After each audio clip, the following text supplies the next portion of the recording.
Good evening, everyone, and welcome to this week's session. The reading is shorter, but the information is much involved. And so let's get started now so we could just jump right into it. And at the end, if you have any questions, we could discuss those questions. And also, too, I will give you a reminder of the calendar of events for the rest of February going into March. So you could be assured that you are on track with the deliverables of information that should be coming to me, and also to remind you that the midterm is actually going to be on March 10th. So any readings that you need to do, you need to catch up on that.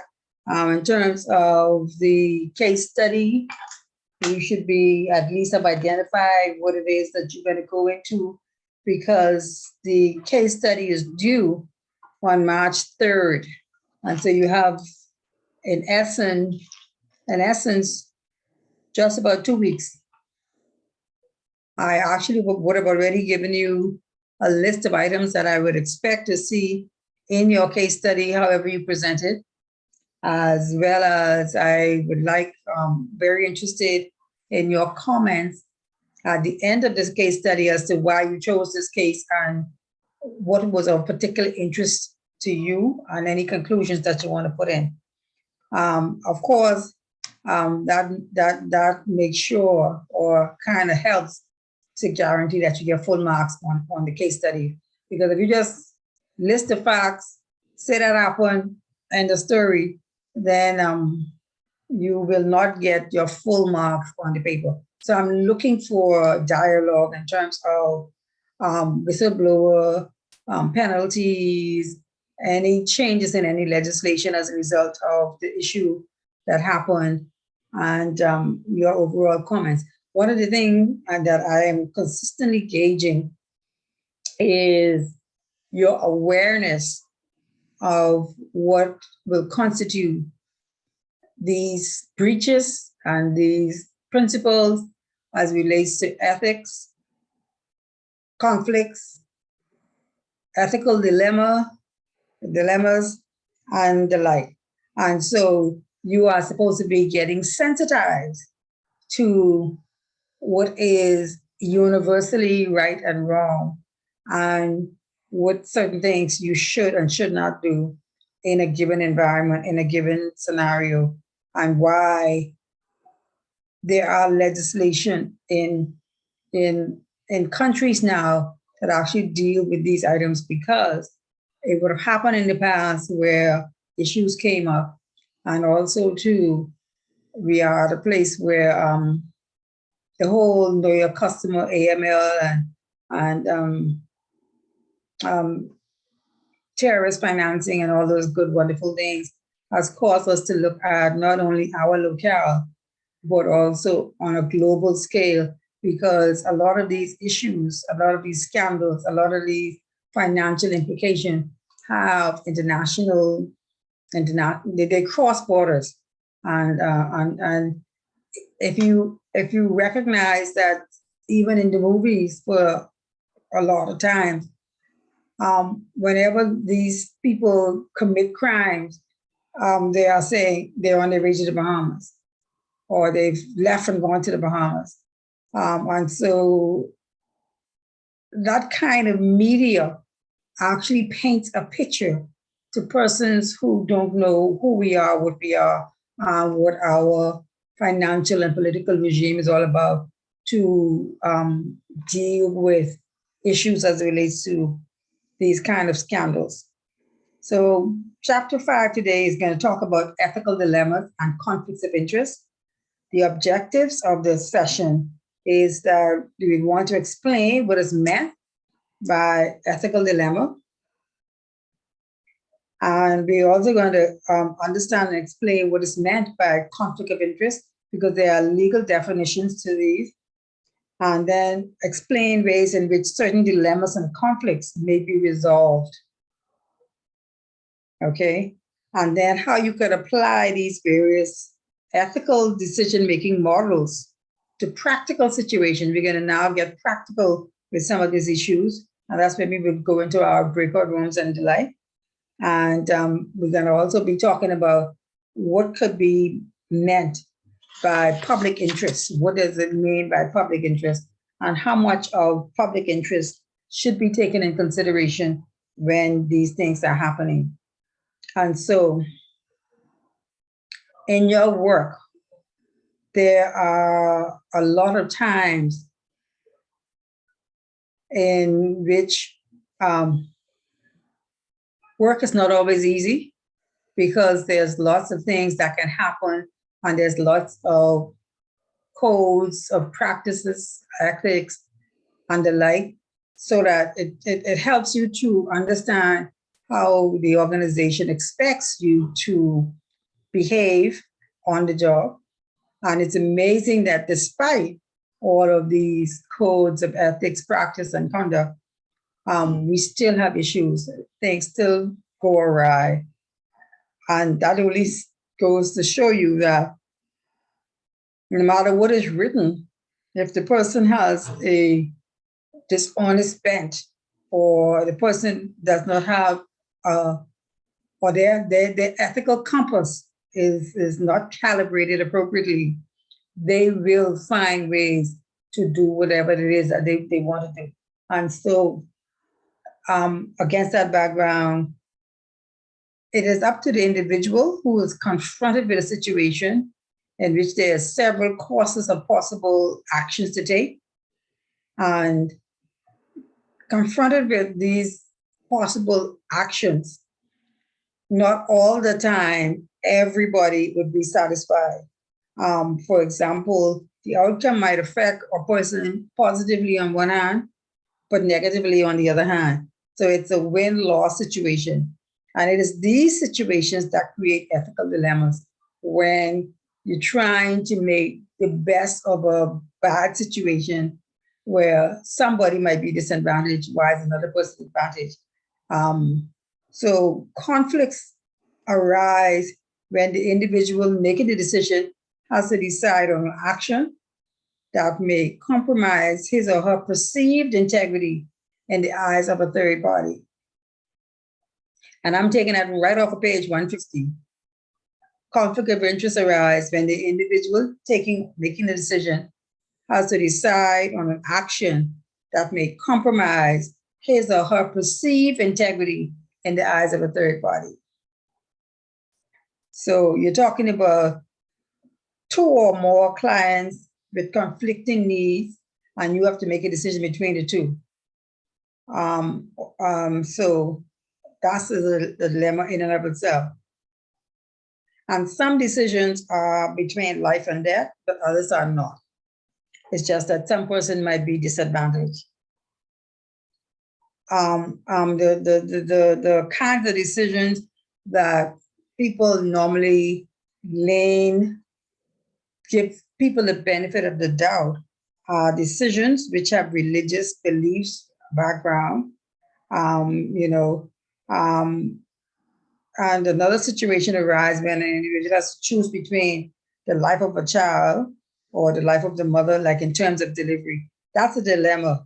And the doctor involved has to make a decision. Should he try to save the child, or should he try to save the mother? And in scenarios like those, there's definitely a conflict. So individuals have to also choose between what is right and wrong.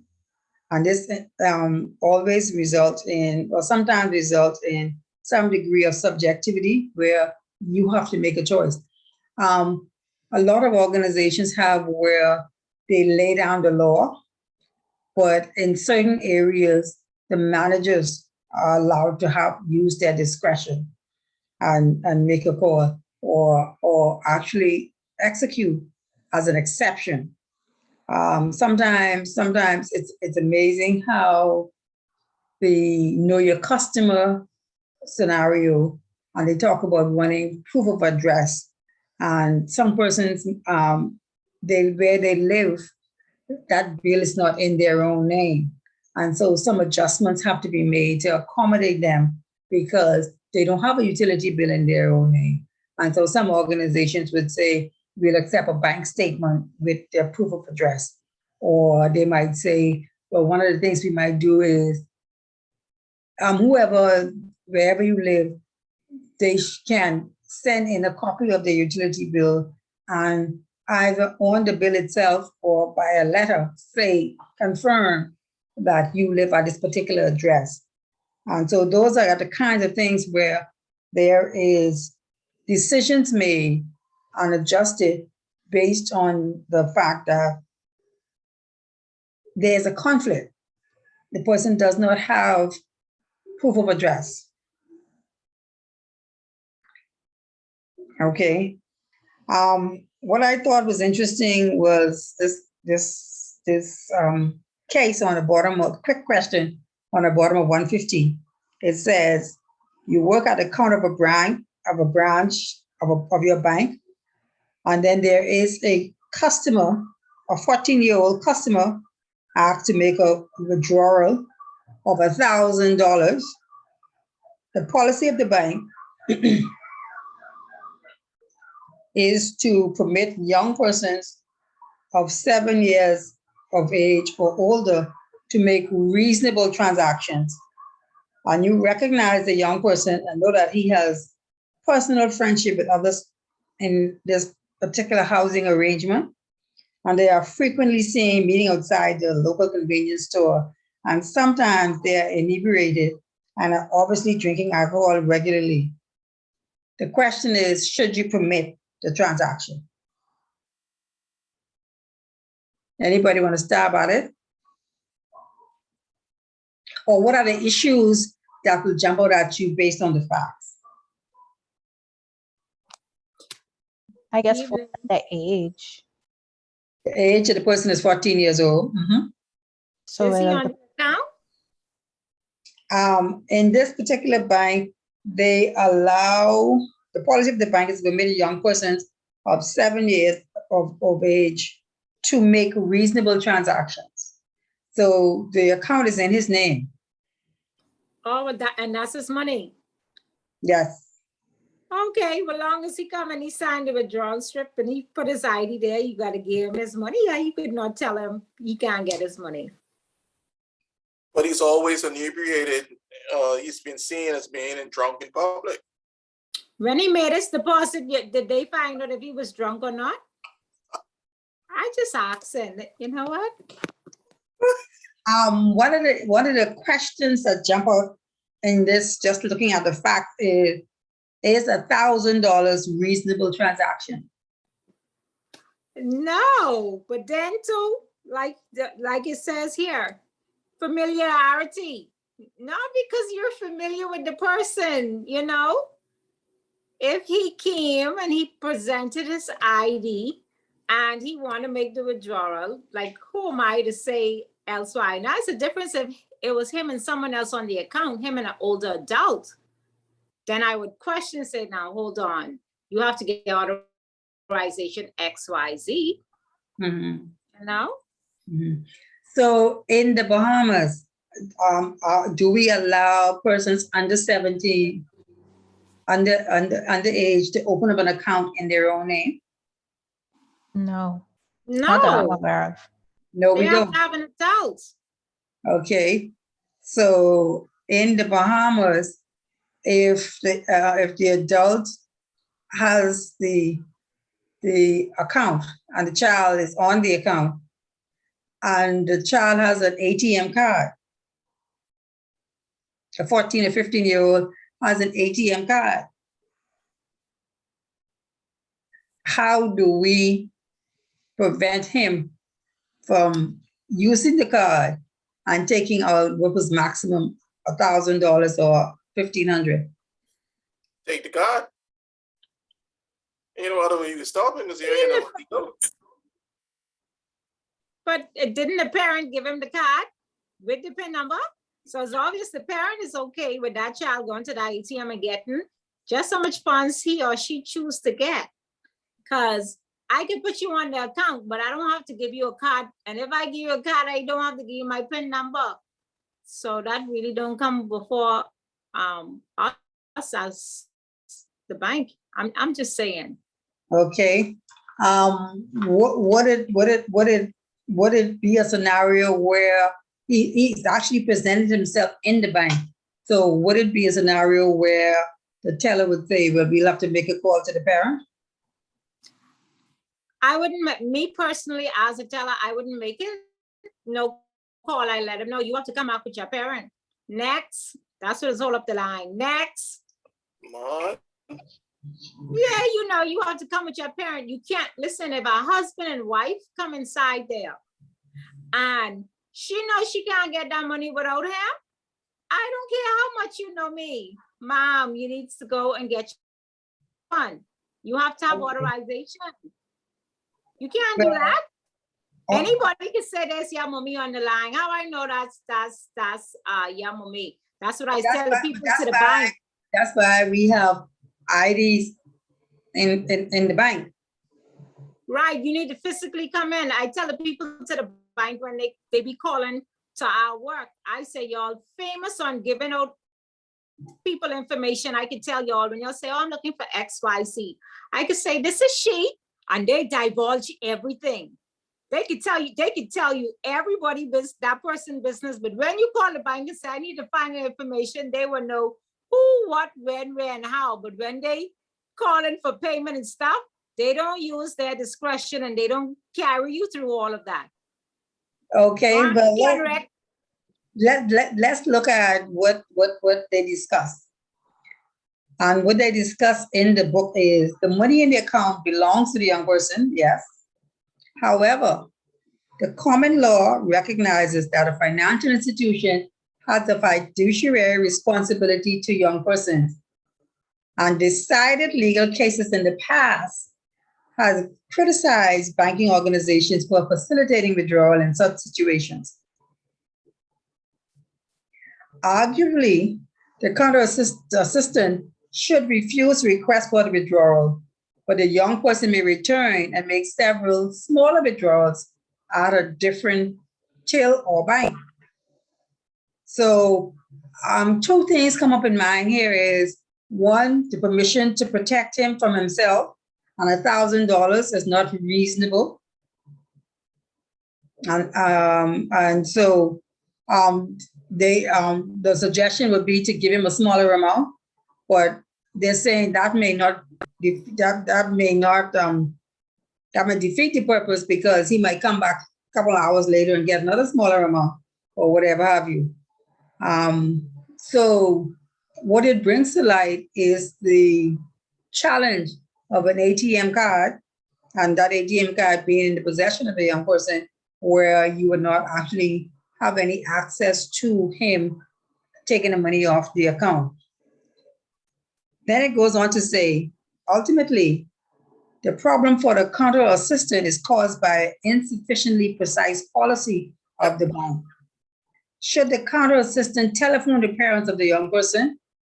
This is absolutely inappropriate unless the young person explicitly agrees to this course of action. Remember that the professional banker has a duty of confidentiality, both under the common law and the banking code. And furthermore, the duty of confidentiality is underpinned in the key commitments as set out in the Institute's Code of Professional Conduct. So confidentiality will prevent you from calling the parent.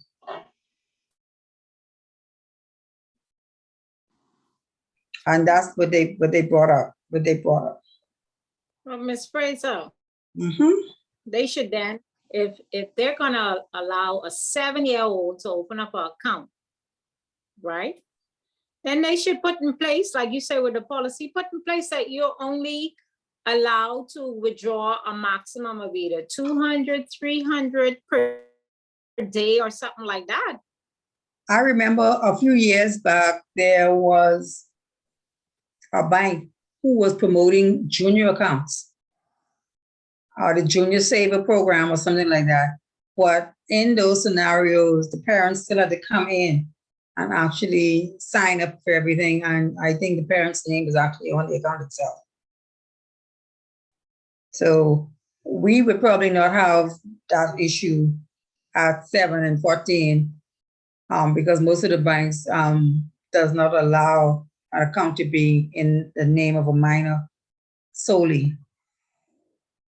So our fiduciary responsibility is a duty to safeguard the funds that is in trust for that minor.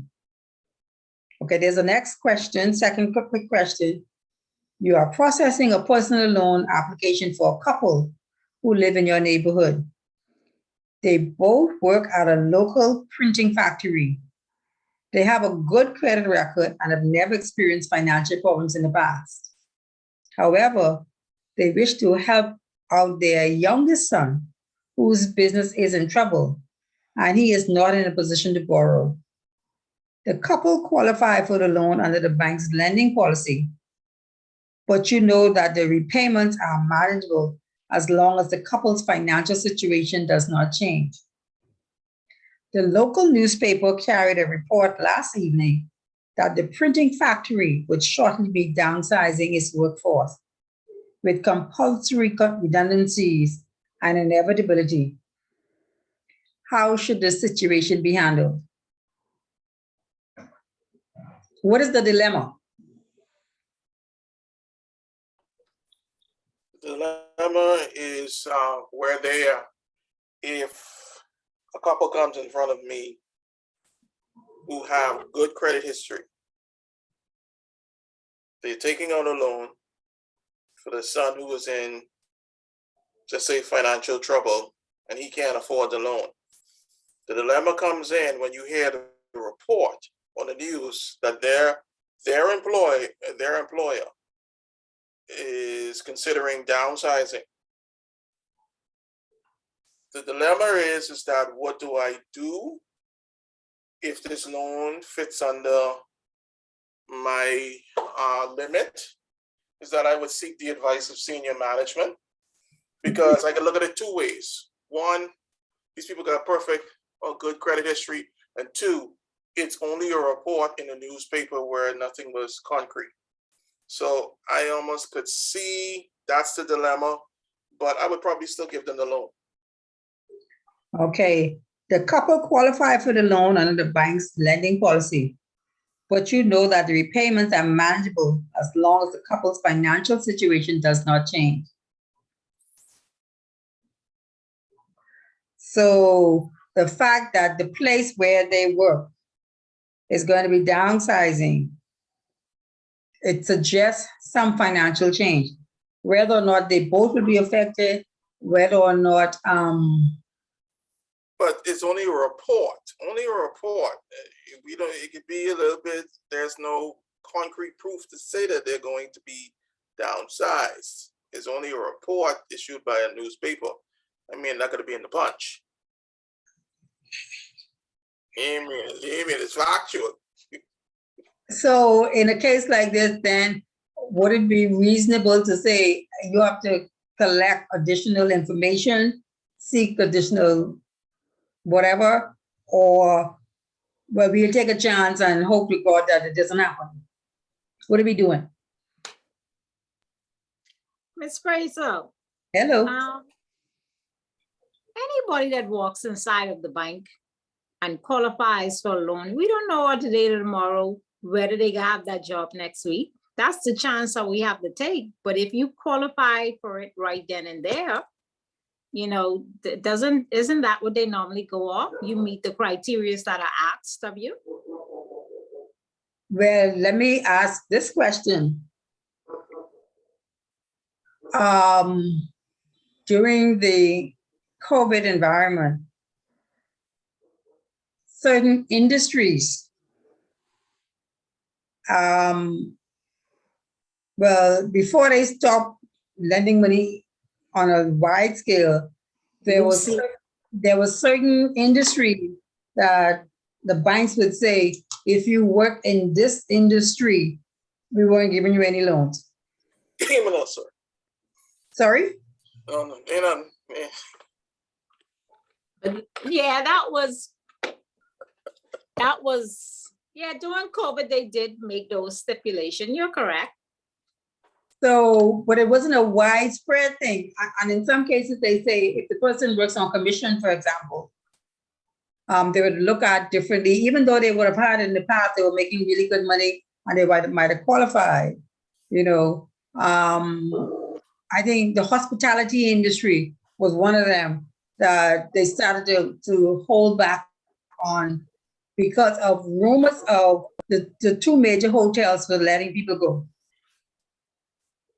Well, if that's the case, then should the bank couldn't ask for some form of collateral? Or put some funds on fix or something for backup? Not, you know. They could have mitigated the risks, I think, like that. They could have asked for more collateral. Yeah, the question then becomes, is it a red flag?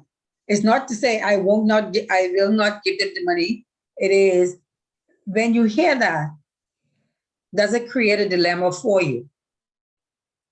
And caution, I'm reading further, it says, the advisor has a duty to the bank to sell the personal loans and a personal responsibility to achieve targets.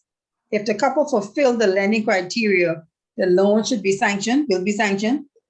However, the ethical course of action is to raise the issue of the compulsory redundancies at the printing factory with the clients and to ask appropriate questions to ensure that they understand the potential implication of taking out a loan and not being in a position to service the repayments. So in other words, what they're saying is,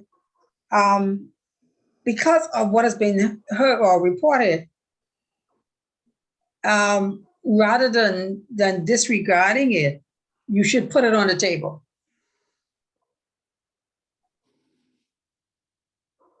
So, Sorry. Most loan officers got quotas. Now, they can sell, they can book that loan. If that good, that getting booked. Now, on the back end, if things fall through, that fall through later on in most loan officers' mind. They're not going to discuss that because hypothetically, if we're looking at the hospitality industry, we know that during their slow periods, they go on days, right? A reduced amount of days. Mm-hmm. That has to stop a particular entity who lends a significant amount of money, in my estimation, to hotel workers. That I still want my money at the end of the day, whether you want 3 days or not. I need my money. And that's how the majority of the financial institutions think. They know that the hospitality industry, when things slow down between February and basically May, that's a slow period. Mm-hmm. They still lending that money out. They still gonna book that loan because they still want that money to flow through. So it ain't gonna be nothing ethical with them. With most institutions, they want that interest. They want that money. Well, one of the things of this course is for us to always be in a position where we understand that there is a dilemma. And rather than charging full forward ahead, we get information to satisfy the conflict in our head between booking the loan and it could be a potentially bad loan. So in both cases, the right decision may result in alienating the client permanently, and they might even decide to move all their business from the bank. And so you're balancing the business relationship with that client compared to the information that you have or heard of, compared to what's the worst case scenario. And so what they're saying is we just expect the advisors to think through before they just go rubber stamping, bam, bam, bam, bam, bam, yes, loan approved, and so on. And so you could question them, but do not question them so rigorously that they decide to move elsewhere or go move, because especially if they've been a very good customer in the past, then you don't want to alienate them. Okay, let's look at that question on page 152. I need let's see. I think I lost somebody. I lost a Tia.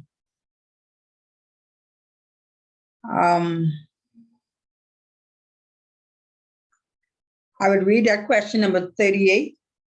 Danielle has joined the board of Struggle PLC as a non-executive director.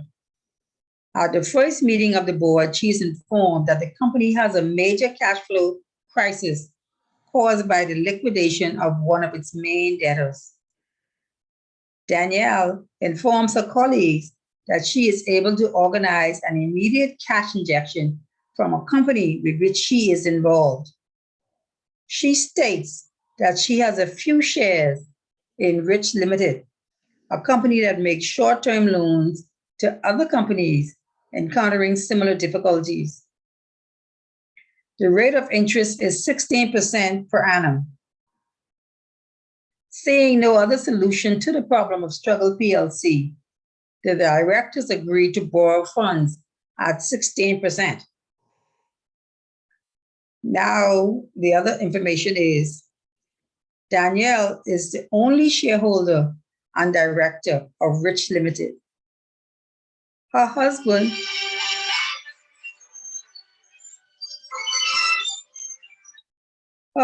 is the company secretary. She arranges for Rich Limited to borrow funds at 8% from the bank and lend the funds that the company has raised to Struggle PLC at an interest rate of 16%. Explain whether Danielle's action represents any breach of duty and the action that she should take to ensure that she cannot be held personally accountable to Struggle PLC. Think about it, and I need comment. I'll give you.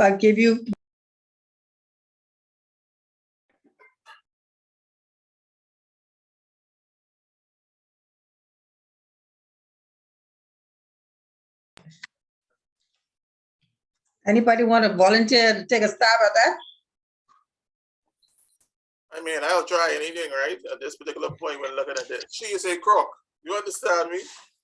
She is a very. What are the facts? What are the facts? Yeah, she is. I think she is misrepresenting herself and making it seem as if it's a company that she can get services from, but she's not entirely being honest with Struggle PLC, and she is trying to make a significant profit off the back of it. It says, explain Danielle's actions represent any breach of duty. I think ethically she is, I mean, I know she's a non-executive director, right? But this whole thing makes What does that mean, a non-executive director? She ain't got no swing, no power. Anybody else agree with that? That she is not involved in the day-to-day operation of the company or organization. She's not involved in the day-to-day operation of the company. She may or may not have swing. It don't matter. I know she's a crook, but she ain't got no swing. A non-executive director. I think it's self-interest. It's an opportunity where she can make money. She's taking that risk of giving this company, we're going downhill very fast. She's taking that risk of getting them some funds. So it's obvious she has to make money on top of that. If she gonna go borrow for 8%, I need to pay the people like 8%, and then I have to make some funds. Okay, let's look at the facts. That's a risk she's paying, she's taking. Let's look at the facts. She has just joined the bank. She just joined the board. At the first meeting of the board, she is told that this company have a problem. The board that she sits on. Sound like the company knows she's lent out money. Well, see, it doesn't say that. She tells her colleagues she is I able. know, but She tells her colleagues she's able to organize cash injection from a company with which she is involved. So she said she was involved. But she says she has a few shares. And the company makes short-term loans. yeah, she, So if she Sorry. says she has a few shares and it turns out that she is the only shareholder and director of the company, then she lied. Yeah, yeah. she's a It's swindler. only an husband. That's Black Bear and Aunt Bonnie. And then she arranges to borrow at 16%. But if she's the only shareholder and her husband is the secretary of this company, They get the full 8% difference. She's still but, liable though. but they get the 8% difference, but it's her company. If she's the only Lied. shareholder. Yeah, she didn't disclose that information. No, she to them. lied. That ain't no disclose. She lied. She said she know of a company. She know fully well it's my her company. company. I can lend you all it. It's her money. So why is she, as a director, if she's supposed to be looking out for the best interest of the company that she's the director of, she has a fiduciary responsibility to Struggle PLC. Why isn't she lending the money at a lower rate? She could decide the rate. She had a Yeah, but- fiduciary responsibility, but only to rich limited. To get richer. So the question is,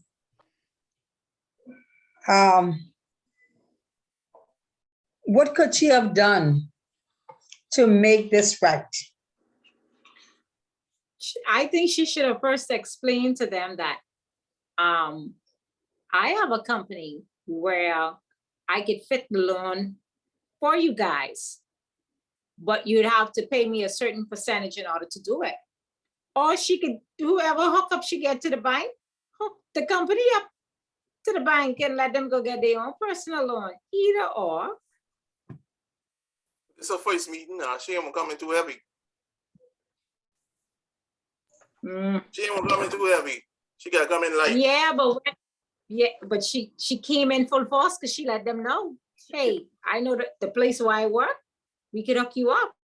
She didn't She say did she not worked say here that. though. She said she knew of a A company. shareholder.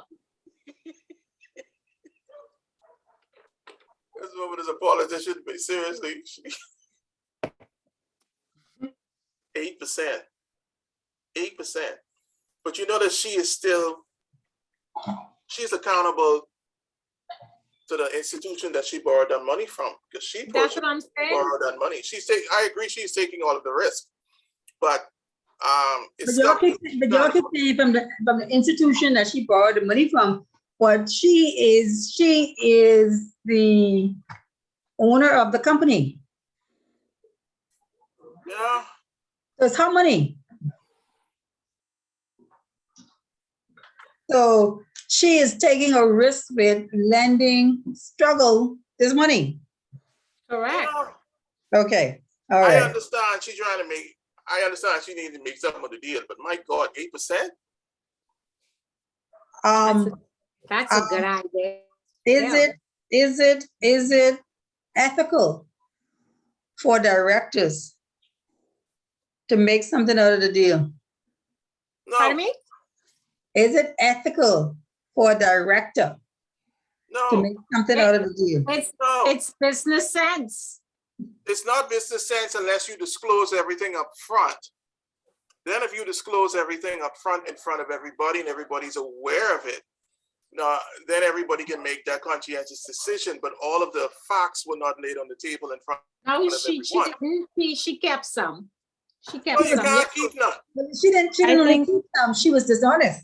Because she said she had a few shares but she is the Yes, only only- shareholder, so she has yes. 100% shares.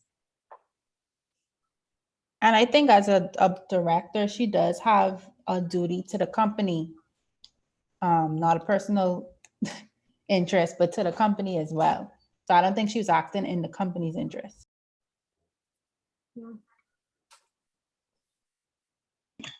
Well, basically, it's a company, self-interest. Okay, I don't see Tamiko going right to jail. Let's explain her scenario. Our director has a duty to act in the best interest of the company.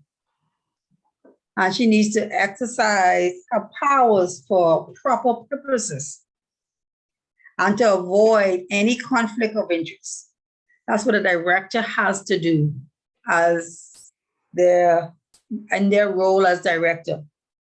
Now, there's a clear conflict of interest here. She is the director of both companies, right?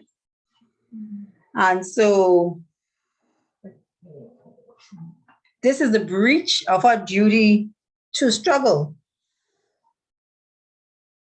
even if it does benefit struggle at the end of the day, because she has not disclosed the information that they can make a proper decision. She has not done a full disclosure. Okay, and so Danielle's disclosure to the company was not honest in the first case, because she said a few shares, but she's the only shareholder. And she should have disclosed her complete interest at the earliest opportunity to her board colleagues. And she should not vote on any decisions that they might have and actually independent. She should even leave the room as they discuss whether or not they really need to get this money from our company. And a breach of duty may result in any personal profit by the director being claimed from the company. So in ordinary circumstances, we would not expect that a director of organization will benefit from business dealings of that organization.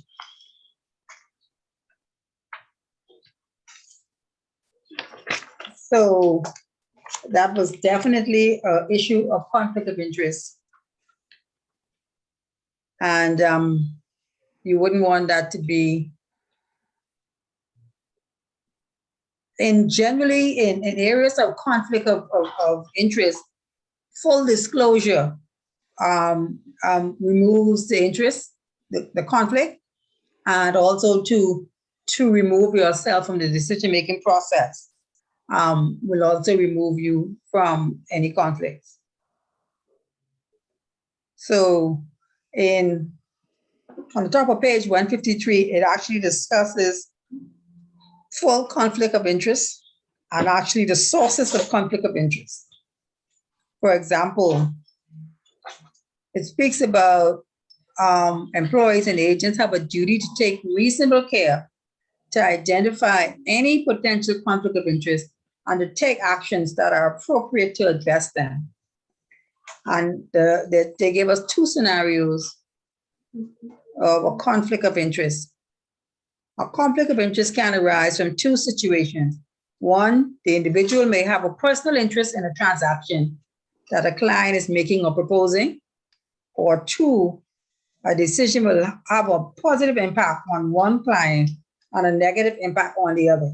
So there's two scenarios where there's a conflict of interest. One, where the person stands to benefit from the transaction that they're making or proposing, or you have a scenario where if you vote one way, it would positively impact one person, but negatively impact the other person. That's a conflict. And so in some cases, you have to look at, and this is where the utilitarian approach might be where it's the best scenario for the most people, even though that there might be some minority individuals who might have some reaction to the situation. So we're going to look at some sources of conflicts, and they gave us actually here five generic ways in which conflicts may arise: self-interest, advocacy, familiarity, self-review, and intimidation. You need to know the sources of conflicts of interest and what they mean. And the next set of information actually goes into great detail explaining what each of these mean. And the first one is self-interest. That should be self-evident, where the person stands to benefit from the action taken, and they're the one making the decision. So they have a financial interest in the transaction proceeding forward. If I have a where you have a broker or employee will receive commission income from completion of a contract, and where like Kendrick said, there are some loan officers that get a bonus for booking a certain amount of loans. If that be the case, there are several things that could happen or cause it to be a conflict if they are only looking at booking loans. I'm just interested in booking loans. Whatever happens after that, and it might be where any gray area where you're not sure, it might go either way, or it is a situation where it's a gray area. Like if you were not benefiting from the transaction, for example, you probably would not approve this loan. But because you're benefiting, you turn a blind eye to one or two things that might be missing. That's what we're talking about when we talk about self-interest. The individual may have a close business or personal relationship with the client. In our let's go back to banking, and because that's where it comes off the top of my head in terms of example. We have where we would have a scenario where a property or a vehicle is repossessed because of a default with the original loan. And the person in the bank is calling the borrower and not getting any response, and now it's in default, and they are rightfully able to repossess that, and they have it on their law. What are the scenarios in terms of, can they buy it for themselves, buy the vehicle or buy the property, or call up a friend and say, listen, this loan is outstanding, and the outstanding amount is X, and we putting these out to bid as of next week Friday, and you should bid. What is the scenario? What would be the right and ethical thing to do? Ladies, y'all take this because I'm a collections officer. So I go forward this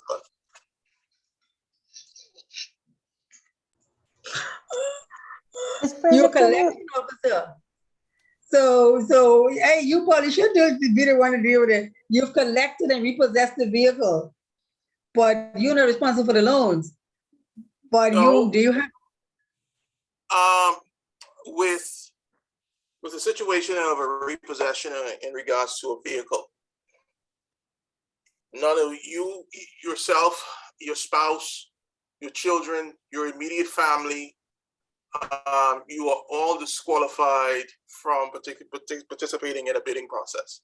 That's the first thing. Okay. Mm-hmm. Secondarily, it is forbidden that you even give out any relevant information to the particular item that has up for bid. You cannot release any information to friends or anybody, and subsequently on the inside, if it's found that you were doing that, you will be summarily dismissed quickly.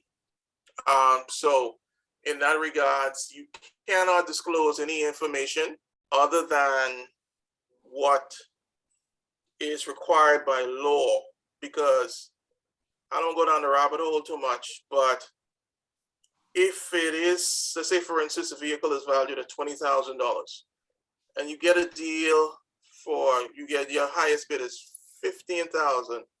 I think if that bid is accepted, there could be room if the person who defaulted could actually have legal means to go after the particular institution. But like I said, that's going down the rabbit hole.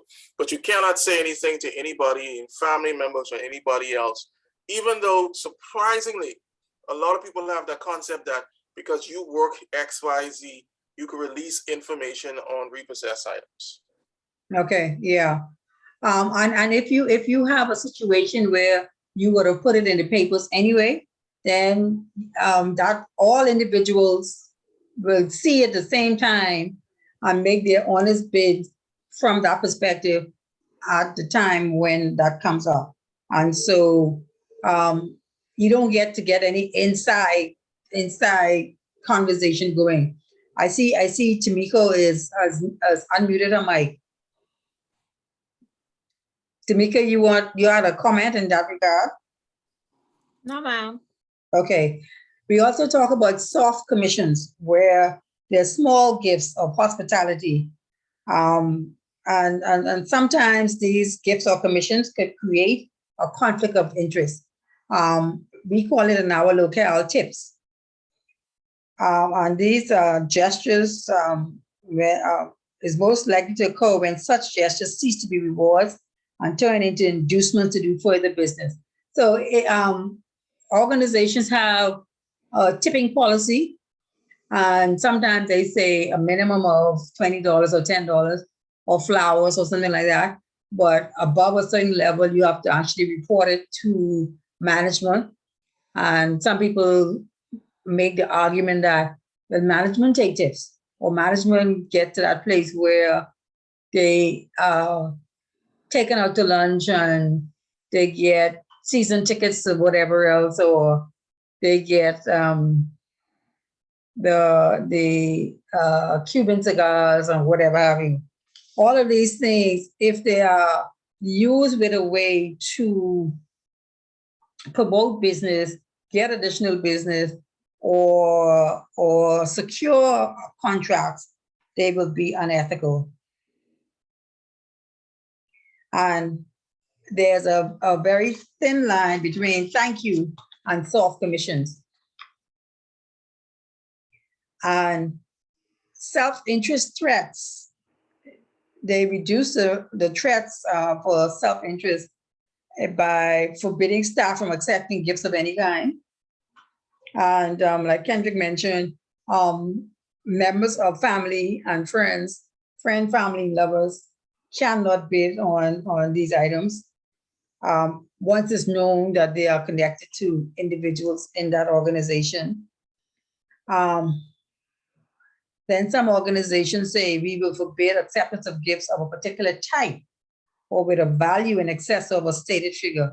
And that's what I mentioned when they talk about $10 or $15 or a thank you. We have in the insurance industry sometimes where a person might handle a death claim very well, and the customer in getting a payment, a settlement, might want to tip that individual. Well, that's frowned upon in our industry, not acceptable. And we also have situations where it's illegal, according to the Insurance Act, for persons who are not for monies or commissions or anything of value to be paid to anybody in reference to securing that insurance business, who is not an agent or a broker registered with the insurance industry, with the Insurance Commission. So you can't say, I sit on the board and I know this, our insurance is coming up for renewal. And so I'm sending,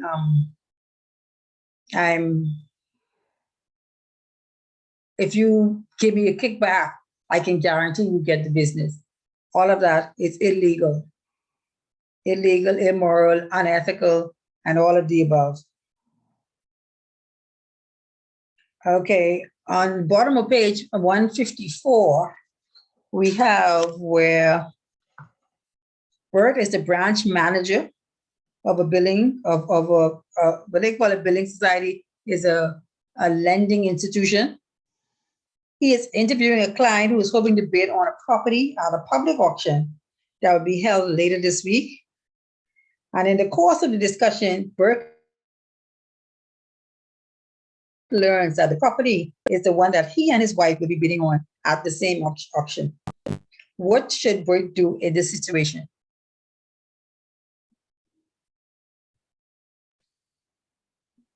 He should turn them over to somebody else. We shouldn't take it on.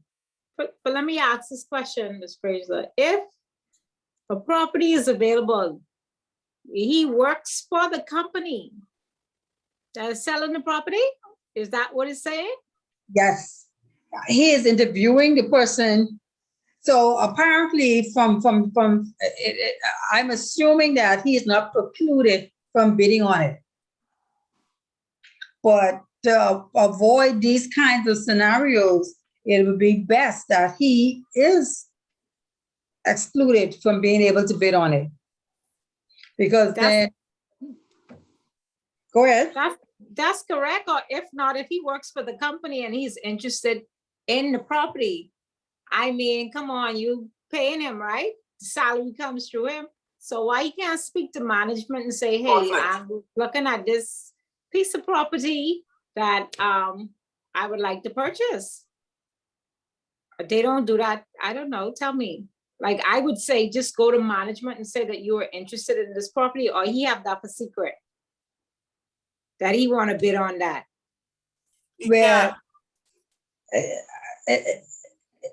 in the course of interviewing the person who comes in for the loan, the property that the person is going to, if I look at the facts of the case, he is a branch manager at a lending institution. Okay? This property is going to be auctioned at a public auction later on in the week. So the person is coming to him. Or to be pre-approved. No. Okay, the public auction is independent of him. That's happening someplace else. Oh, okay. But the person who wants to bid on the property is coming to him for the loan. And he finds out it's the same property that him and his wife plan to bid on. Inside trading. Hey, Kendrick, why you give that chuckle? Okay, we went over this. Just happenstance, we had a departmental meeting today, and we covered a lot of this. It's by central bank regulatory standard. All of these things are prohibited. They're not allowed because okay, let me see if I can say this correctly. As an institution, Tamiko, if you do that, right? Listening. If the bidding process is where this person, the outstanding on the vehicle is 20,000, you accept a bid, the institution accepted a bid for 14. The person now can turn around and take the institution to court who was in default. And then they could query, well, how come I ain't getting nothing back from the sale? Because remember now, you're building up equity in the vehicle, even though the vehicle could be depreciating or the property is you're building equity. And you can take them to court on the back end. See, this is a double-edged sword. Because in the case of you selling something and having to get rid of something, then that's what you could take them to court, I think, for what is called shortfall deficit. So to avoid all of that, our regulatory standard prohibits us from selling anything that is being taken from somebody else. It has to be put in public tender, and persons who, it's the price of working in the institution then. Well, let me ask this question. If you put it out to public tender, could the person who have it now make a bid? Oh, they can make any bid they want, but do you have the money? See, it's, as I said, Oscar the Grouch, Big Bird, all up from Sesame Street, they can put in bids. It's whether or not you have the resources to back that up. Okay. And the fact is that it's been known that certain persons will call who know that their property is, say, for instance, in foreclosure, and will find out how much it's going for and trying to be real trapsy and trying to find out. That's been done. And the thing is that when it comes to finance, my bosses say, always have clean hands. Come to the table with clean hands. That's it. And that, see, it gives the, remember now, when we start talking about conflict of interest is when one party feels, the third party feels as if something suspicious is going on. Right. How right. is it that I take your car, Tamiko, and Okay. a teller in my institution driving around in your car now, and you ain't get nothing back from the deal? That's you hot. They a bunch of thieves. That's all you saying. And an institution can't suffer that type of reputational, they cannot expose themselves to that type of reputational risk, because that could be damning to the institution, because then all you hear is that Lions Bank and Co., they all a bunch of thieves, they take my car, and next thing you know, the teller was driving it. That's how it goes. So you And can't. then it becomes a reputational risk. Yeah. Right. This scenario is slightly different because Bert has the ability to put in a bid at a public auction. But what he should do is remove himself from the decision-making process as it relates to the client who came in for the loan, and or actually disclose to the client that he has an interest in this particular property, or have another colleague get involved and not actually handle the loan himself. The best course of action would be for him to remove himself from that loan altogether. Altogether. Get as far away from it as possible. Right, as far away as possible. And because it's a public auction, which is separate and apart from the mortgage company. So I think you guys you understand what self-interest is about, and the issues that you get. Full disclosure, removing yourself is usually the way to get away from that. Let's look at self-review. This concept, self-review, actually happens a lot in the auditing work and auditing work, and is where the person responsible for evaluating the work or has the responsibility of evaluating the work is actually one who puts it in place. For example, an internal auditor may have to evaluate the quality of a system, but may also have been involved in developing and installing the system.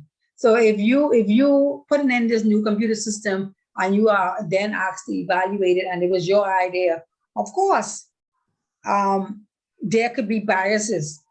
And so to remove yourself again from any self-review, if you are the one, and that's what accounting is expected to do, if you are the one who collecting funds, and at the end of the day, you doing a reconciliation from the cash receipts in the book and actually making the deposit yourself.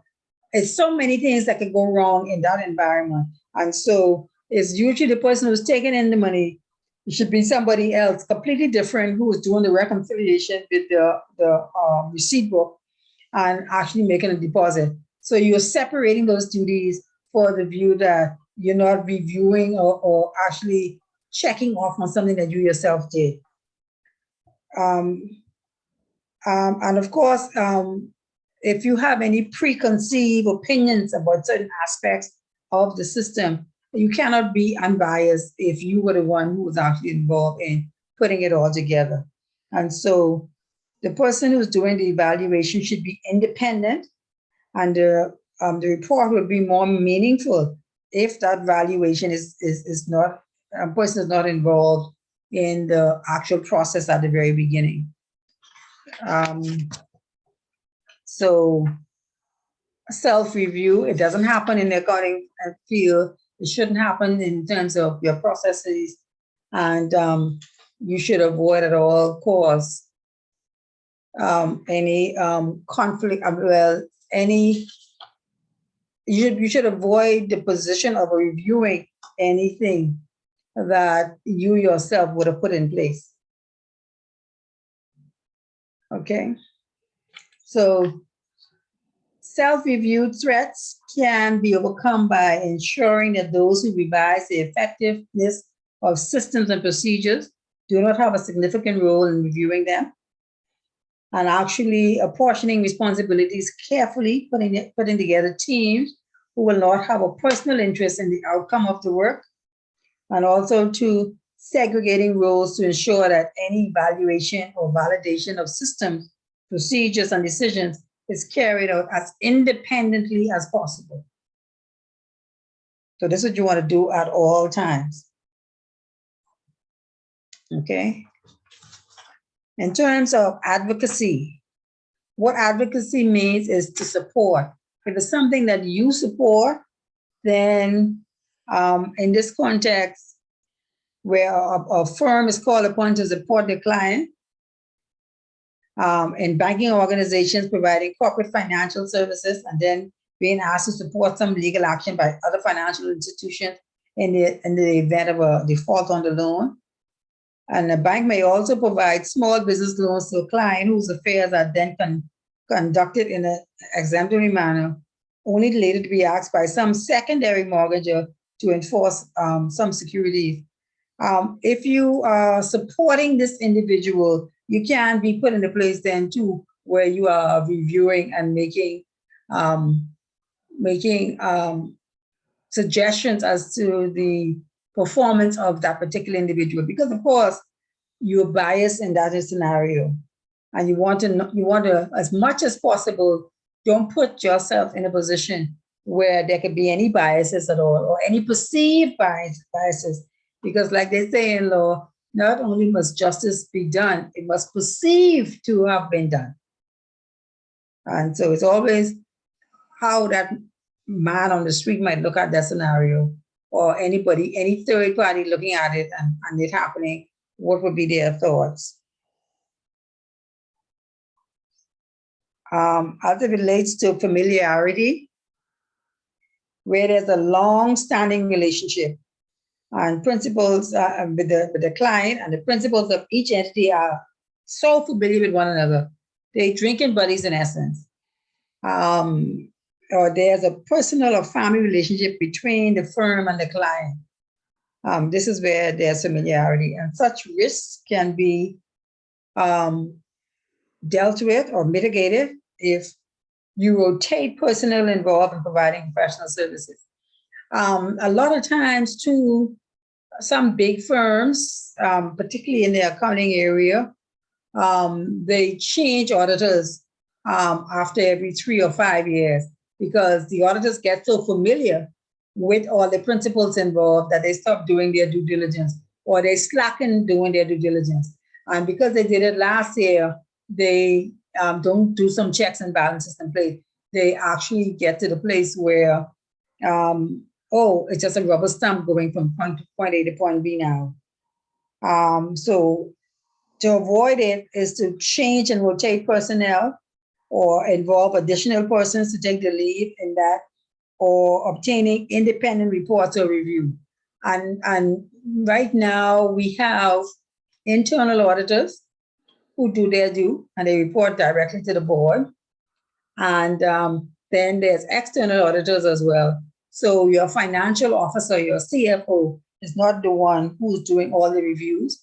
He might be looking at what the accountants do in his area or department, but you don't want your internal auditor answering to the CEO, for example, because if the CEO wants to do something and the internal auditor is scared for their job, they will kind of do whatever the CEO tells them to do. And you want to avoid those kinds of scenarios. Let's talk about intimidation, where they come into the bank and say, do you know who I am?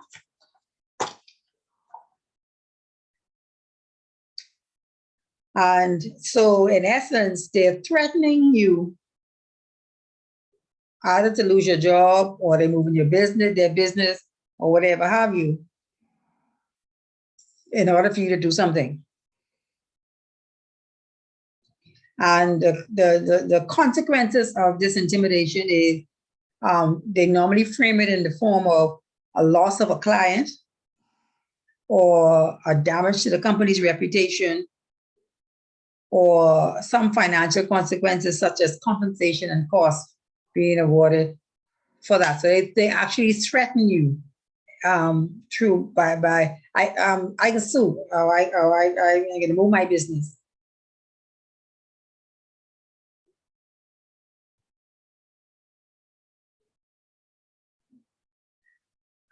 The most obvious is when they have these "do you know who I am" attitude, or because they have large deposits in the organization, they could do and say anything that they want. I think it's important for us to discuss that case study on page 157. I don't think anybody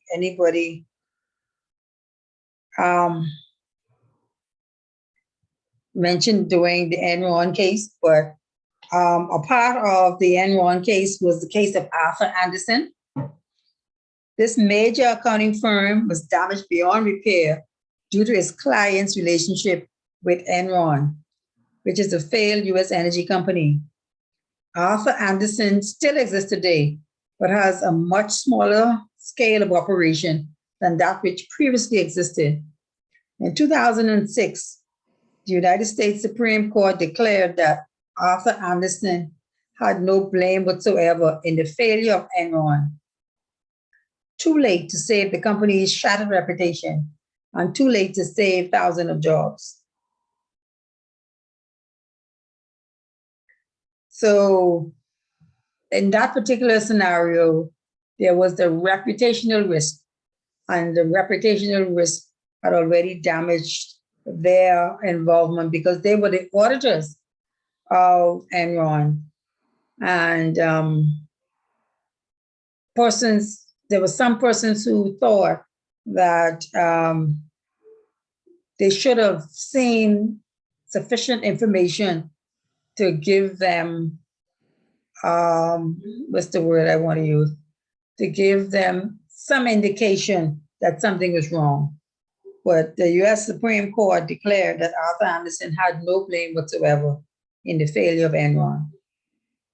So intimidation is that threat of litigation that can be reduced but never avoided entirely. And all providers of professional services should have adequate professional indemnity insurance in place to ensure that the compensation and expenses incurred can be paid off if a case against the firm is successful.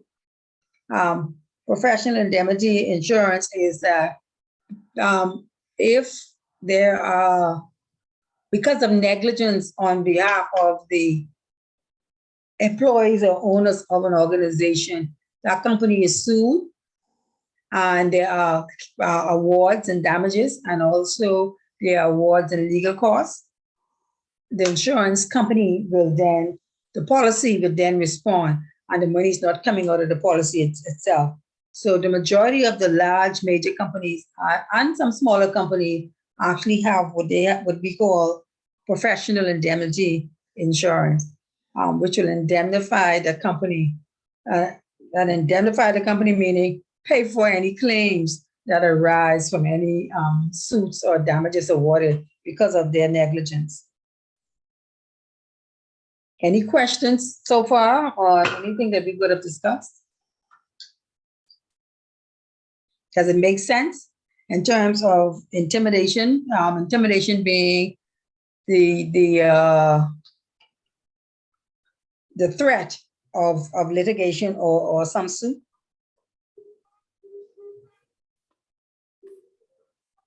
I'm good. Okay. And some regulators make professional bodies insist that practicing firms have the insurance cover in place. I think physicians, right? Like the physicians, as well as the insurance commission actually makes certain agents and brokers make sure that they have professional indemnity insurance in place themselves, because they in turn can be sued if they misrepresent situations or people or places. So they have to have those policies in place.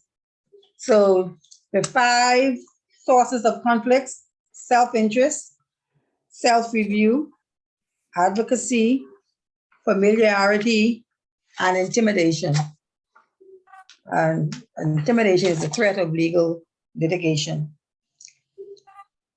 So in some cases, they actually have where instead of taking the advice of one auditor or one doctor, for example, they would have what they call a second opinion or independent situation. And then sometimes we have, instead of only an internal auditor, there is an audit committee. And the audit committee should be advised at an early stage of any potential threats. And the firm may also choose to involve an individual, independent and suitable qualified person in reviewing any works that are being carried out.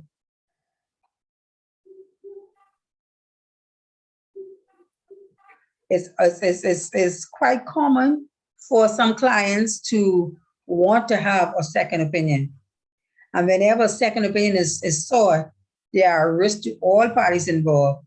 And it cannot be assumed that all be working from the same information, or even that when they're working from the same information, that will be represented in exactly the same way. So any directors of the company may deliberately withhold information between the two opinions in order to get a given right. And so most of the times when there are scandals, there is lots of financial implication and money's going back and forth and people benefiting from these money and actual pocketing monies for their own interests. And so like they say, if you follow the money, you would know who all's involved. Now let's talk about revolving ethical conflicts. There are many models that are developed to deal with ethical dilemma and conflict of interest.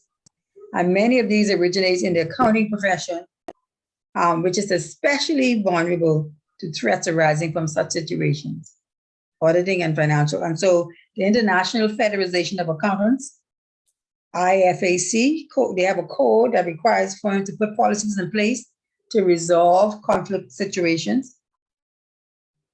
And they say when faced with ethical conflict, firms should consider the facts of the situation, always the facts, the ethical principles involved, related fundamental principles, any internal procedures, alternative course of action, and consequences of each. And so these are what accountants should do. Notice that they have the first few that we have as well in analyzing cases.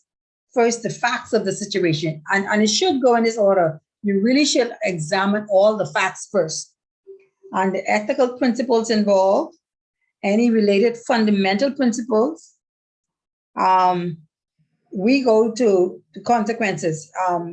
We would not have, when we talk about examining the situation of case studies, we don't have alternative, the alternative course of action could be in your conclusion, as you say, had this been done, they could have avoided that or whatever. I'm not looking for that level of detail in your case studies, but that is always added bonus for involving cases and any consequences of each action. So they should look at what would happen if you do this, what would happen if you do that.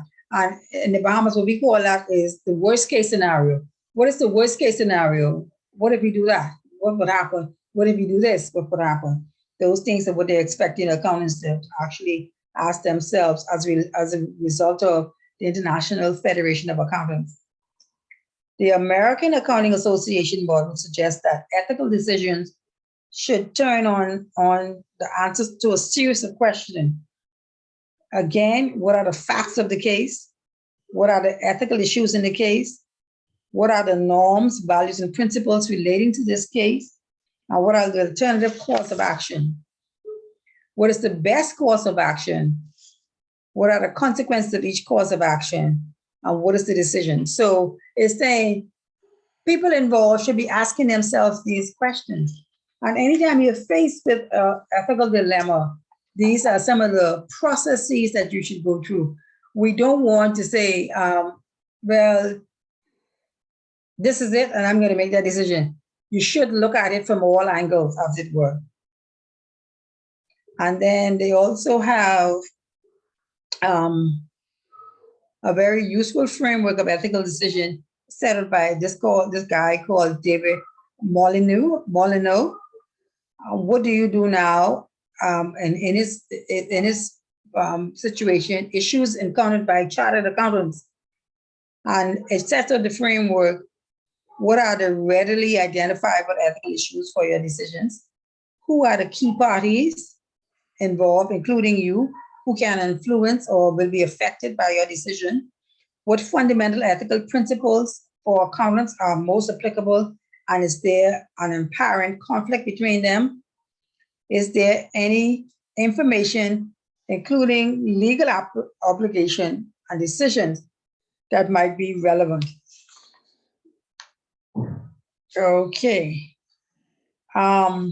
So what it's actually saying is you should be aware of situations as they come up, and rather than just discounting and making a decision, you should ask yourself a series of questions.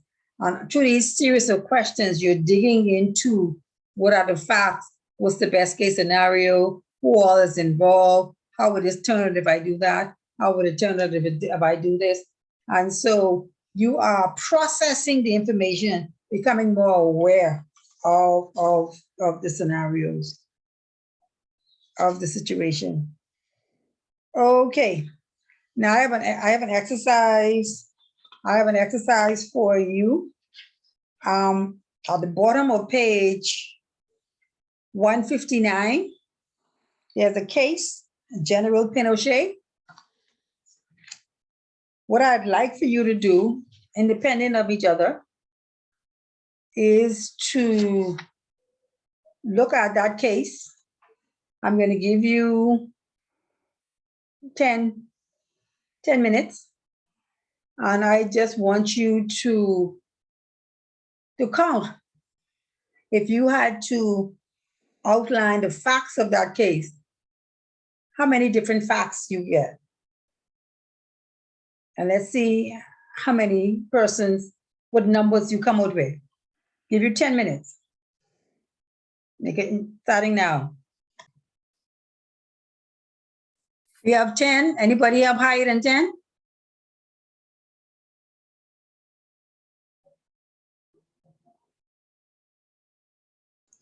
I have 13. Yeah, I could have 11. Anybody have higher than 13?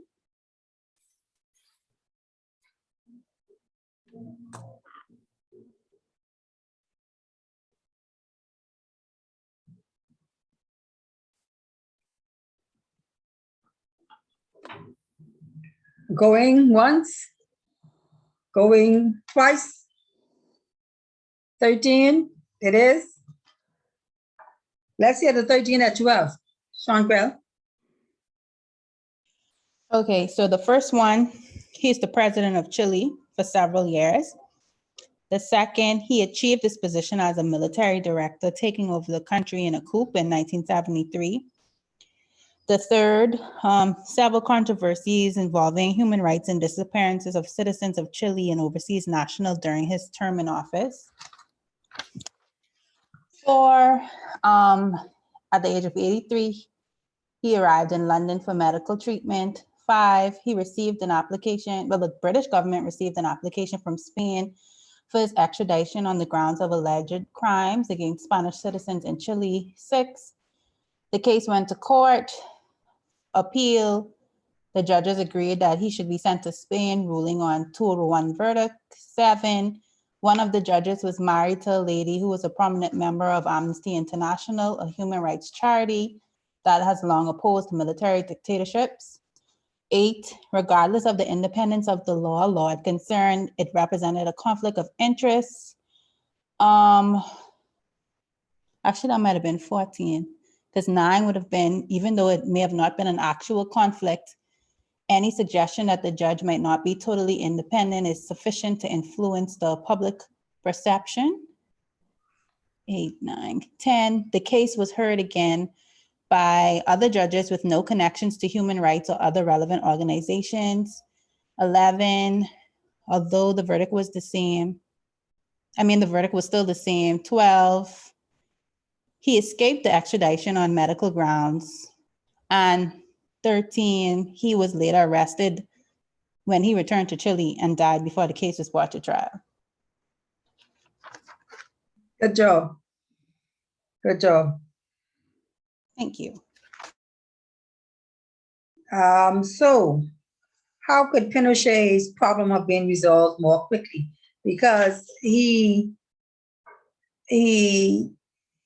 started the whole process at age 83. So what could have happened for it to be dealt with in the first instance?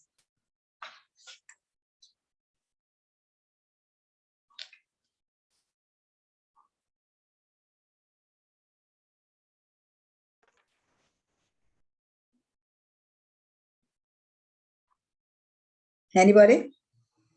You mean how could this particular scenario? What exactly are you asking again, ma'am? I'm trying to understand. How could the problem been resolved more quickly? I guess considering that it was known offenses that he was violating human rights, not only for his home citizens, but overseas nationals, those nations that were affected could have probably brought charges to him on whatever international treaties or grounds they had at the time, instead of waiting for him to actually cross borders to seize him then. Well, yeah. What about the court case itself?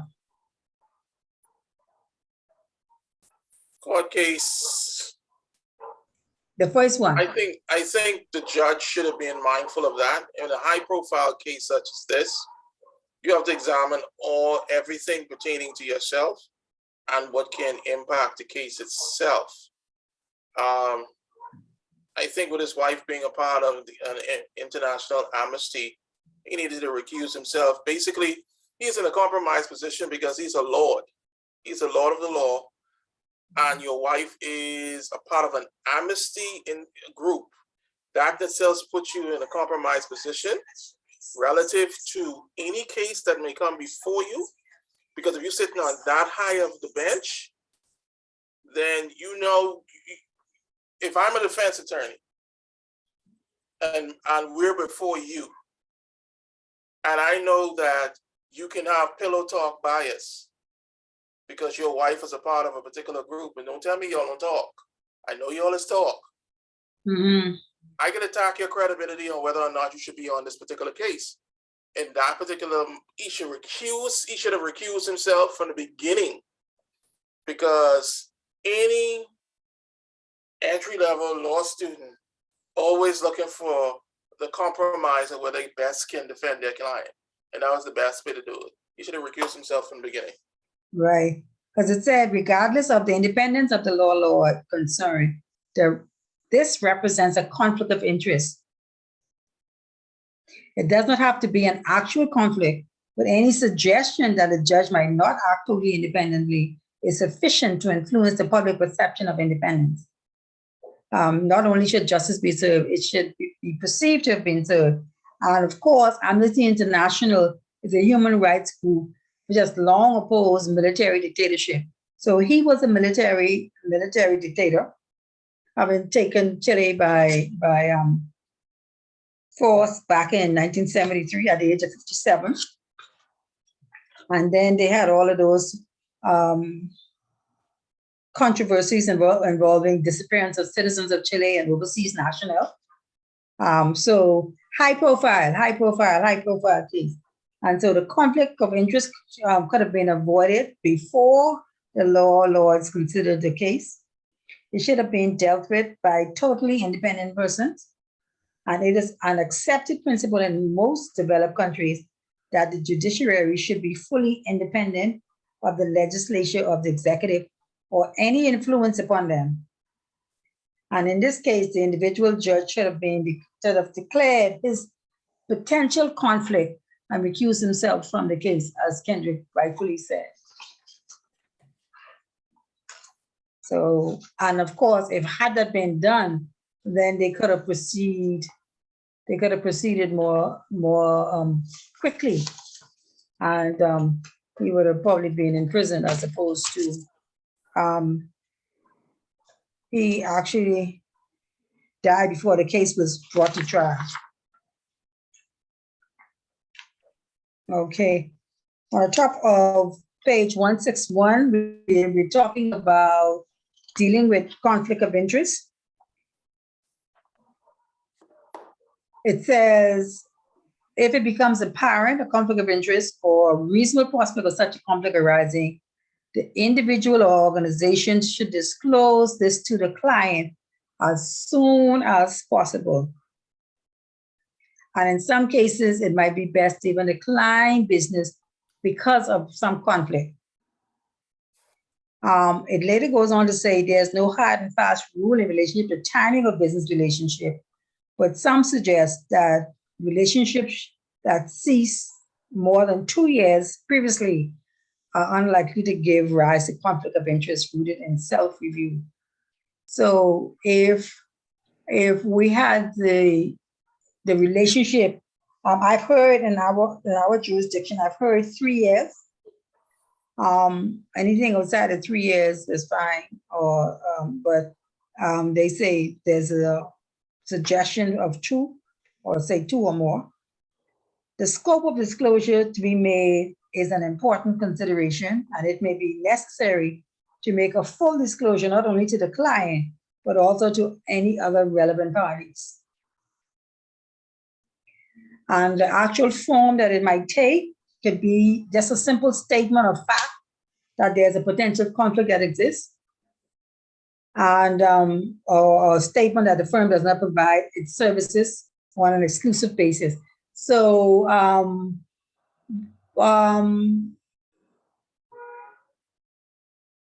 I coming and thinking about the accounting profession.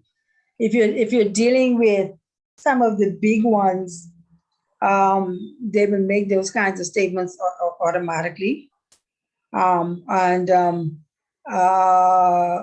been in situations where, in the conversation itself, the person says, just as a matter of full disclosure, we do represent our clients, other clients in other areas like this. And I actually was in a position where they actually advised me who that other client was. And I was allowed to think about whether I wanted to continue the conversation or leave. And in that particular case, the situation was such that we were only getting general information. And so once that was disclosed, it was sufficient. And we continued on with our conversation. So not every conflict or potential conflict of interest is serious enough for you to walk away from the table. You will take that in consideration as the person who has the conflict actually discloses that conflict.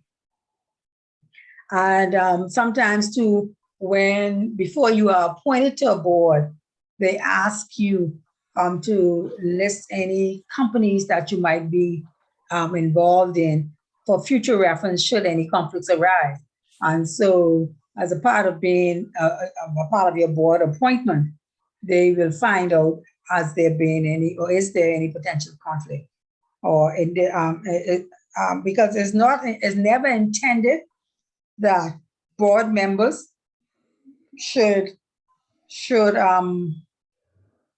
personally benefit from the advice that they're given at the board level. That's not the intention. Other steps that can be taken might include creating written policies on confidentiality, security, and disclosure, segregating teams and individuals working on tasks where conflicts may arise, imposing policies that forbid the sharing of information between divisions and departments, having an appropriate disciplinary measure in place for activation when breaches occur. And it's amazing how a lot of things happen because people say, oh, they're not going to do anything about it. And so they just continue on because they don't feel there'll be any disciplinary action. And use of confidentiality agreements. A lot of people sign confidentiality statements or non-disclosure agreements, NDAs, they call it. Before they give you the information, they make certain that you sign it. And should there be any breaches, of course, then they can sue you legally and get compensated for the cost of any breaches or any damages caused by the breach. And in some cases, it may be necessary to review the safeguards that are in place by engaging the services of an independent professional. And clients may also be advised to seek independent legal or financial advice where appropriate.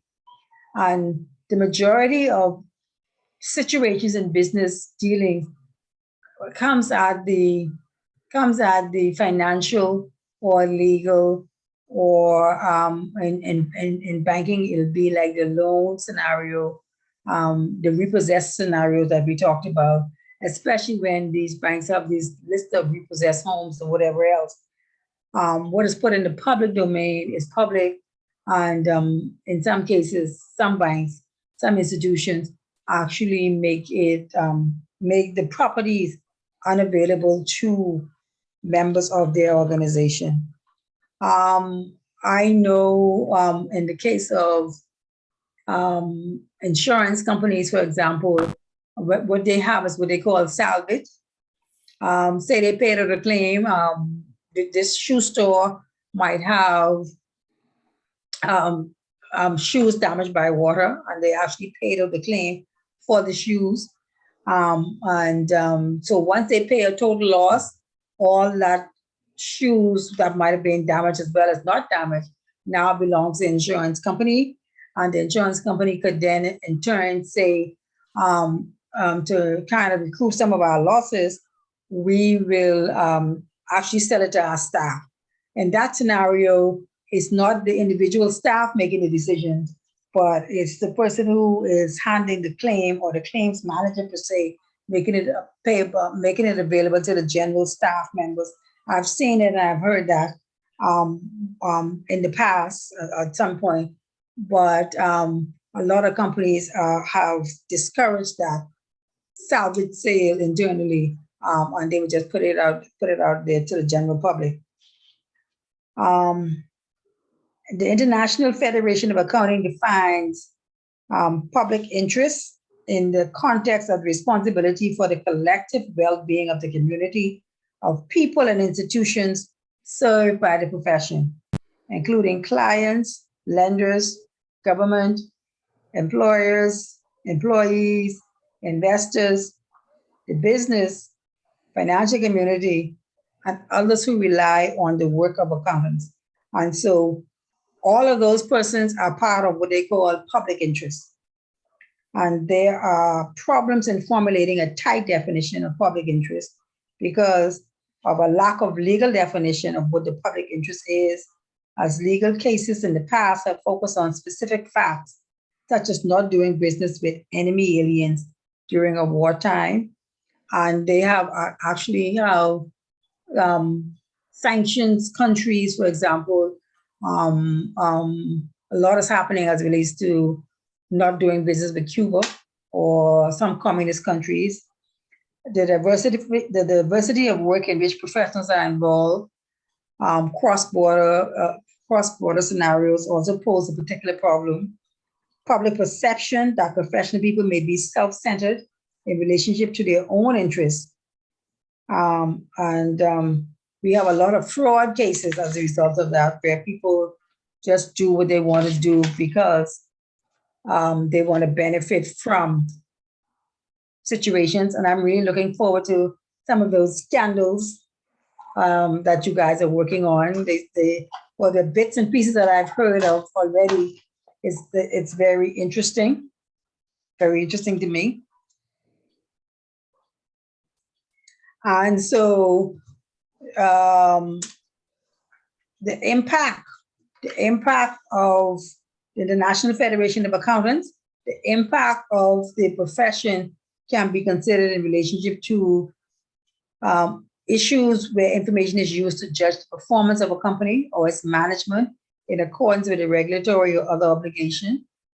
Judgmental issues where the figures produced will potentially influence the judgment of third parties, especially if there are mergers and acquisitions pending, like companies looking to buy other companies.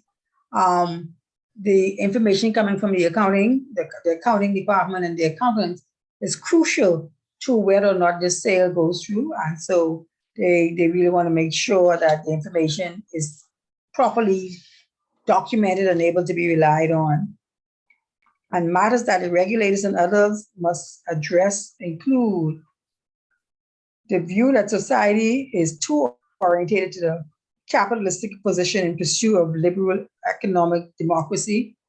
I think, let me break that down for Tomiko, particularly where there's a perception in society that all businesses act in the best interest of their business to raise money, to get revenue.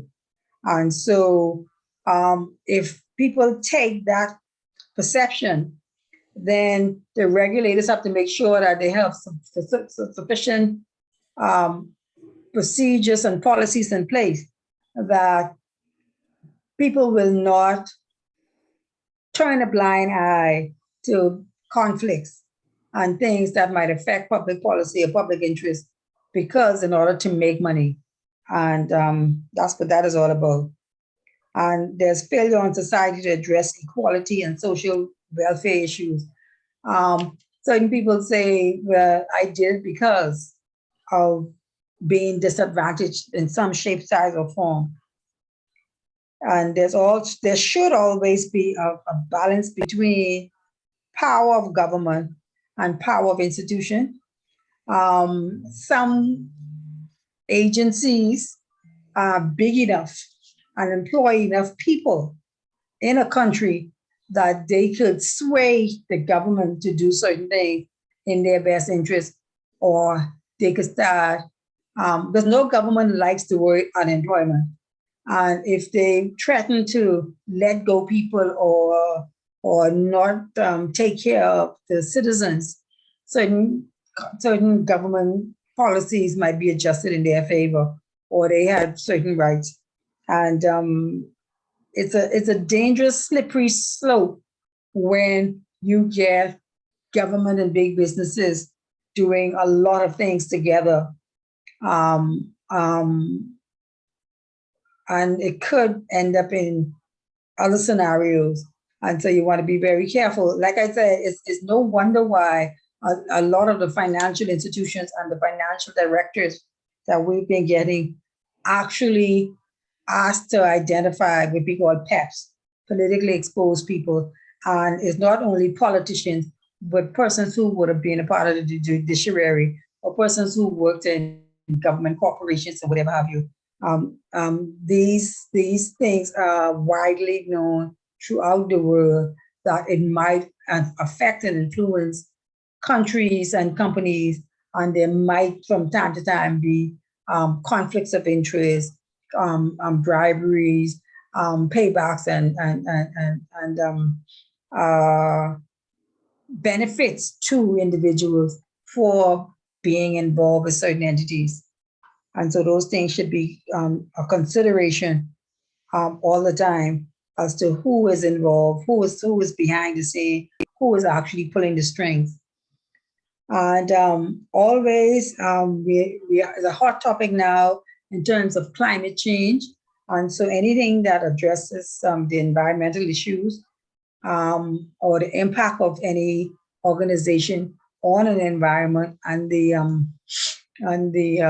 environmental footprint of that organization on a country, its government, or anything else comes to view. And matters, the regulators are concerned with the profession and towards the view of ethics being highly ethical when it comes to your lawyers, your doctors, your accountants, and those people who the general public depend on for information, because they have specialized information that the general public does not. And the general public rely on their specialized expertise for their benefit. Architects as well. We have situations where a lot of buildings are being compromised because of poor design and or not taking into consideration town planning and the responsibilities as relates to how many parking spaces should be in these kinds of properties and these kinds of buildings and whatever have you. What should happen before occupancy takes control, and where you have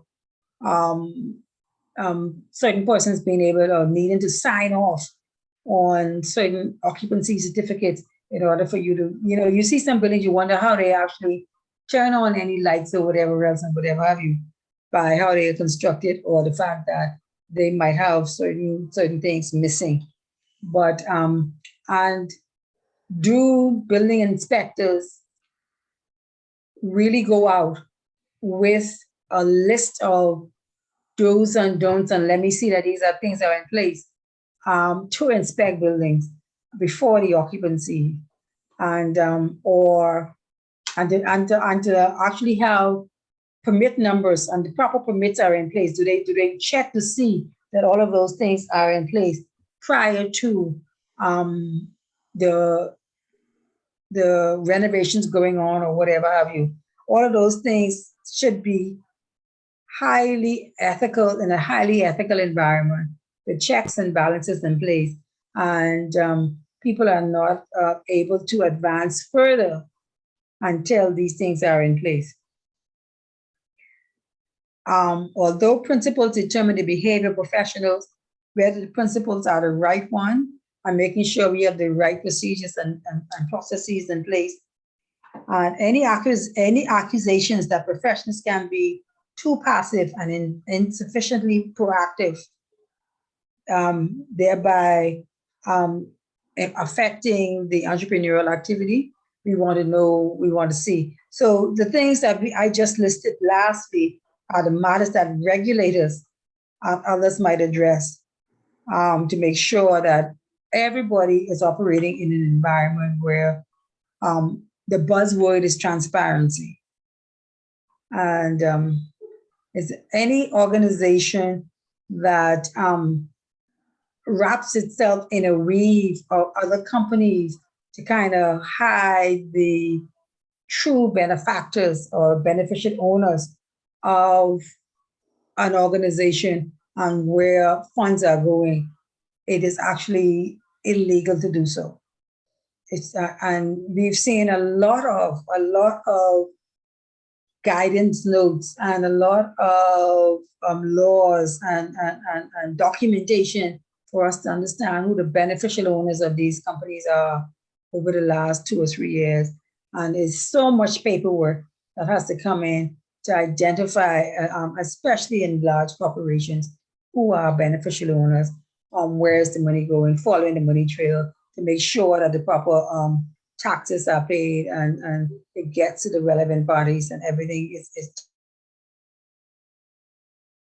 documented appropriately. All of these things that have been put in place with a view that to avoid any conflict of interest, any bad decisions being made when it comes to ethical dilemma, and to make sure that there's full disclosure at all times. And the general public knows who they're dealing with, who they're working for, who is benefiting from, what kind of advice is being given, and are there any potential conflicts or biases in those advice given. All of this information should be properly documented. Any questions, concerns, conversations? Because that ends my review of chapter 5, which is the ethical dilemmas and conflict of interest and how to avoid the same. Any questions on anything that we would have covered?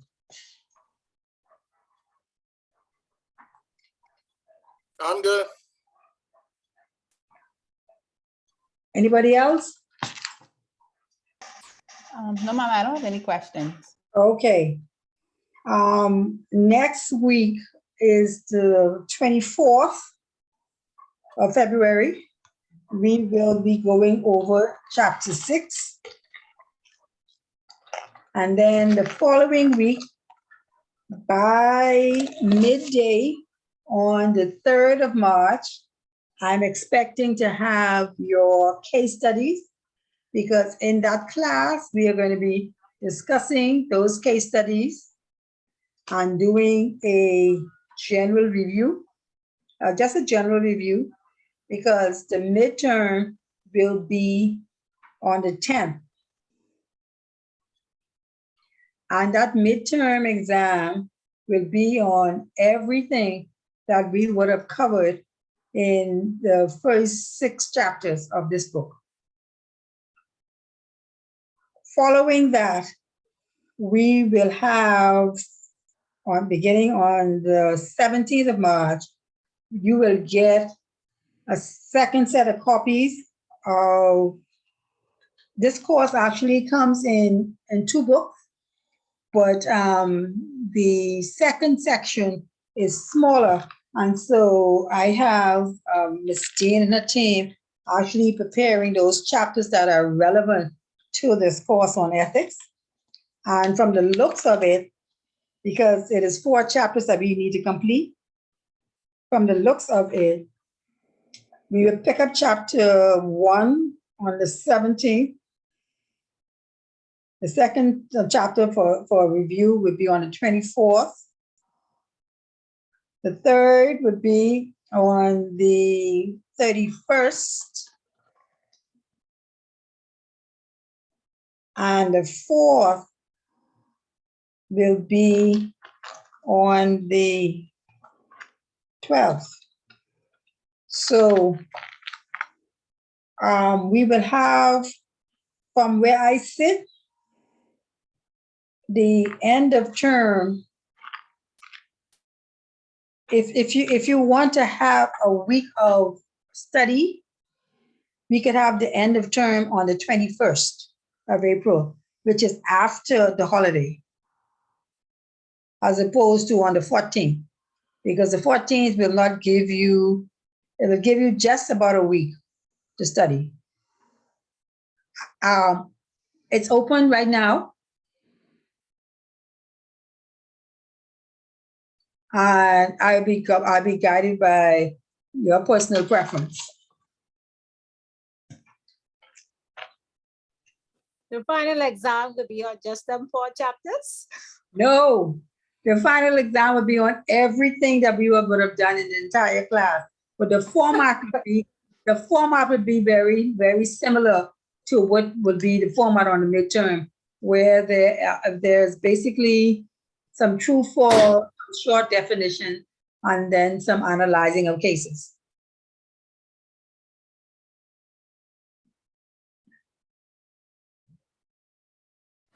We can decide after the midterm, so we could see what it really look like. Okay. All right. Well, I just need to set those dates with the BIFs. And so, yes, we can. I have my calendar open. The midterm is on the 10th, that's for sure. And that would be only on chapters 1 through 6. Only? Only chapters 1 through 6. But it would give you a very clear indication of ethics, ethical dilemma, corporate social responsibility, environmental issues, those kinds of things. So everything we would have done from chapter 1 through 6. So you should start your reviewing from now, because really the day being the 17th, and chapter 6 is if I look at chapter 6 for next week, it is putting these ethical decisions into practice. So next week is more a practical application of all the stuff that you would have learned. And so we'll be reviewing in that session some of the issues that came up earlier in the book. So chapter 6 in this book does not introduce any new ideas. It is saying, having studied 1 through 5, how do we now analyze ethical dilemmas in a logical and systematic manner and apply these ethical decision frameworks in situations that require ethical judgment? And so you're going to be getting hands-on practical knowledge of how to apply some of the principles and the procedures that were mentioned previously. So that in itself is a kind of a review for you.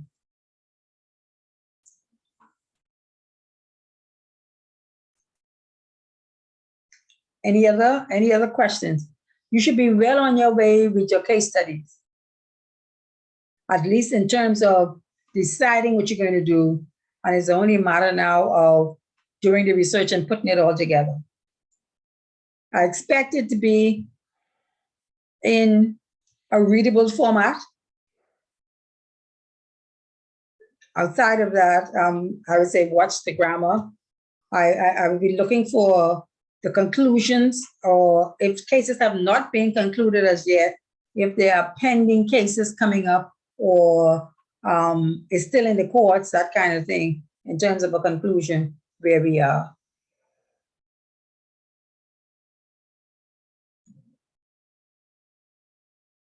And if there is no other questions, we could probably, I would say, looking at it, it is definitely important that you know the order of how to analyze cases.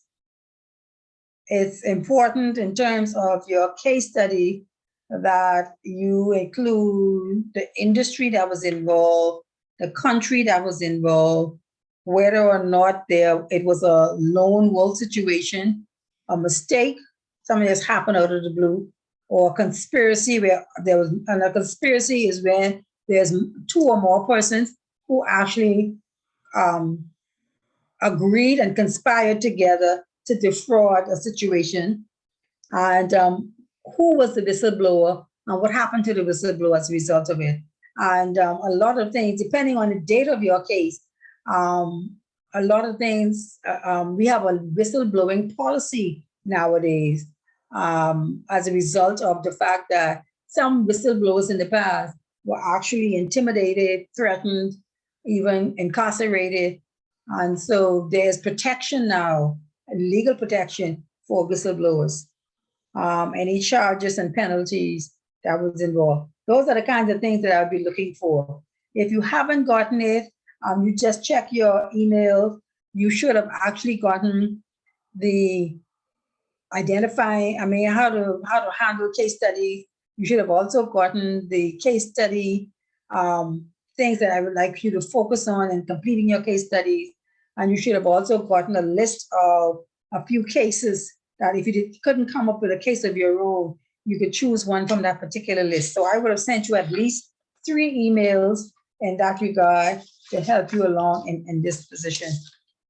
Keeping in mind that the case studies count towards 20% of your evaluation for this class, and the midterm will count towards 20%. The class participation is 10, and then the final exam will represent 50% of the evaluation, and that should total 100% in the course itself. So you have an opportunity to make up grades by getting full marks on your case studies and full participation in the class itself. So at best, you should go into your midterm with at least 30% of your final evaluation in the bag. So I've given you everything. I've given you a methodology of how you could pass this class. I've given you a methodology of how you could get to the rating. I've given you a methodology of how to analyze cases. There isn't anything else I can do as opposed to saying just read the material and understand and know the information on the material itself. After chapter 6, we're going to talk about things like corporate governance, what should be the order of things and how things should be dealt with to make sure the organization appears to be in good stead and governing themselves appropriately.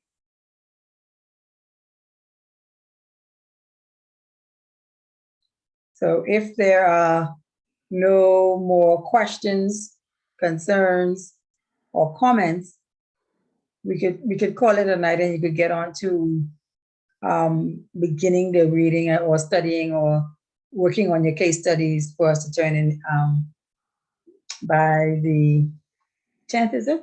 No, not the 10th, the 3rd, sorry. The 3rd of March. And you could call it a night.